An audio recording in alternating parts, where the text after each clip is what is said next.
Not every century has produced great leaders like Gandhi or Lincoln, but in every decade there has been a leader like Zelensky who has caused immense suffering to their nation. Hello and welcome to the new episode of The Global Game with me, Vedika. Let's begin.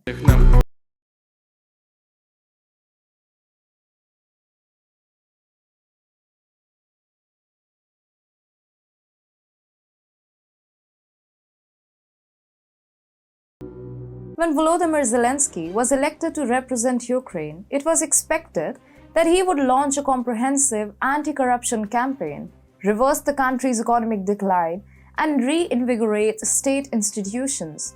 He was seen as a beacon of hope for the Ukrainian people. Unfortunately, Zelensky ended up pursuing a different agenda, one that focused on consolidating his own power. The Western left liberal media has sought to portray Zelensky as a champion of democratic values and a defender of liberal ideals, as if he was a heroic character taken from a Hollywood blockbuster standing up to the might of Russia since the rupture of the Russia-Ukraine crisis.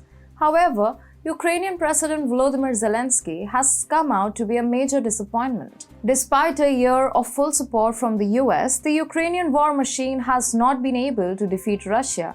Zelensky has been forced to evacuate important cities such as Bakhmut and is relying on Joe Biden's White House to deploy NATO forces as soon as possible. Unfortunately, President Biden is yet to act. Zelensky was the first to stir up tensions with Russia, despite the US offering false promises of support.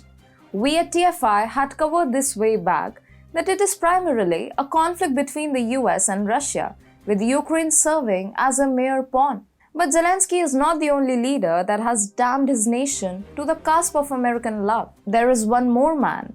This man has been in Zelensky's footsteps even before Zelensky entered politics and is now imprisoned in a small jail. We are talking about Mikhail Saakashvili, the former president of Georgia. Mikhail Saakashvili is a well-known figure to many Georgians and those interested in geopolitical affairs. It was during his tenure that Russia began to pursue its dream of a greater Russia after the collapse of the USSR. He was another politician supported by the United States and aligned with the West. His story echoes that of Zelensky.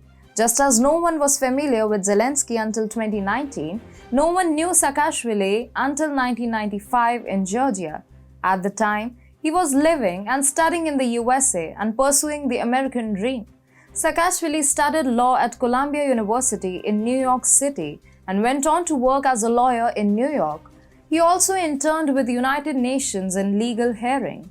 His experiences in the United States left a very deep impact on his mindset. As an influential scholar in the field of American studies, he wrote several books on topics such as democratization, globalization, and international relations, and taught courses on these subjects at universities around the world. Saakashvili's devotion to American studies have helped him to garner a greater understanding of American values and ideals in the international community. In the early 2000s, he returned to Georgia. Those days were far from merry for the nation, as corruption and scandals plagued the regime of Edward Shevardnadze. Saakashvili, who had been a minister under Shevardnadze and was a well-known columnist, became his most vocal opponent. The 2003 elections marked a critical moment as widespread demonstrations erupted throughout Georgia in response to reports of voter fraud and corruption during the nation's legislative elections. In 2003, Mikhail Saakashvili, then the youngest lawyer and the biggest opposition leader in Georgia, was a pivotal participant in the drive for political reform.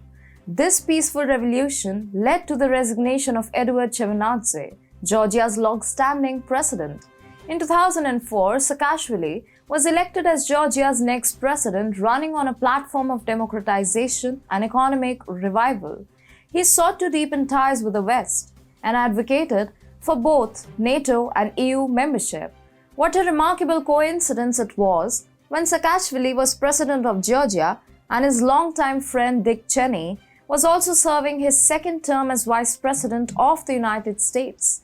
Saakashvili had been acquainted with Cheney since 2001, and their friendship only grew stronger when Saakashvili became president in 2004. Cheney became a strong supporter of Saakashvili's efforts to promote democratic reform and modernization in Georgia and the two men worked closely together on issues related to global security and democracy promotion.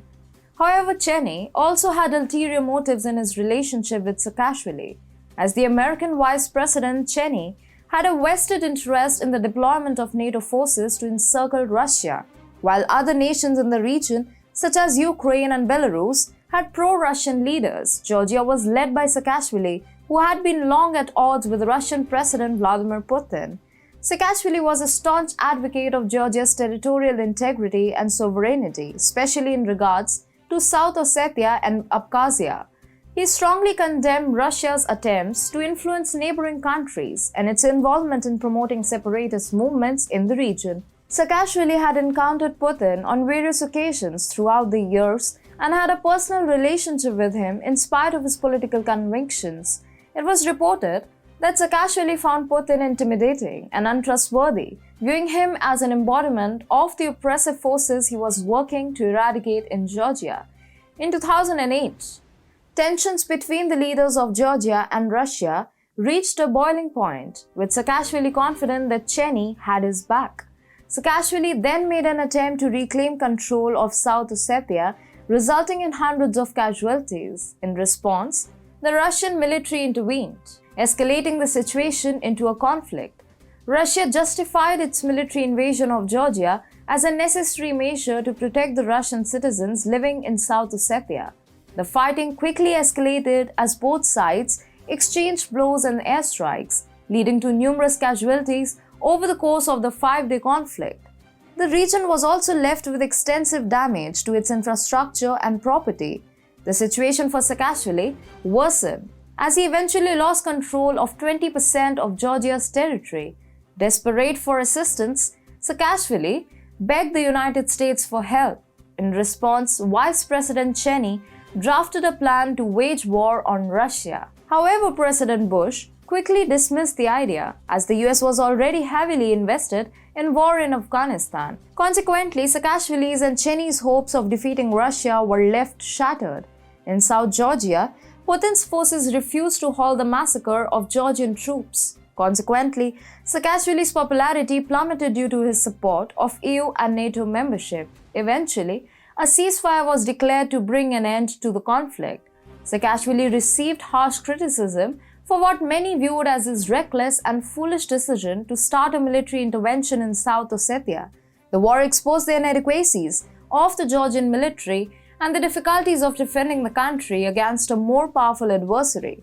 These issues resulted in a decrease in Saakashvili's approval rating, and his administration was met with a rising number of protests and criticism from civil society organizations and opposition parties. Saakashvili's party suffered a defeat in 2012 parliamentary elections as the Georgian Dream Alliance, led by Bidzina Ivanishvili, won. After Saakashvili's second term in office concluded in 2013, he was forced to resign. He then moved to Ukraine and was appointed as the governor of the Odessa region in 2015. However, his tenure in this role was short-lived, as he resigned in 2016, citing corruption and resistance to reform in the Ukrainian government. Following his resignation, Saakashvili became a vocal critic of Ukrainian President Petro Poroshenko and his government, accusing them of failing to tackle corruption and implement reforms. In 2017, Saakashvili was arrested and charged with illegally entering Ukraine after Poroshenko had stripped him of his Ukrainian citizenship. Saakashvili's arrest sparked protests and controversy, with many of his supporters and critics accusing Poroshenko of political persecution.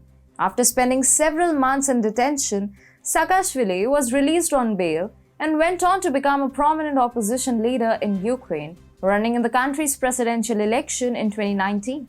Subsequently, he endorsed his fellow opposition leader Volodymyr Zelensky for the presidency.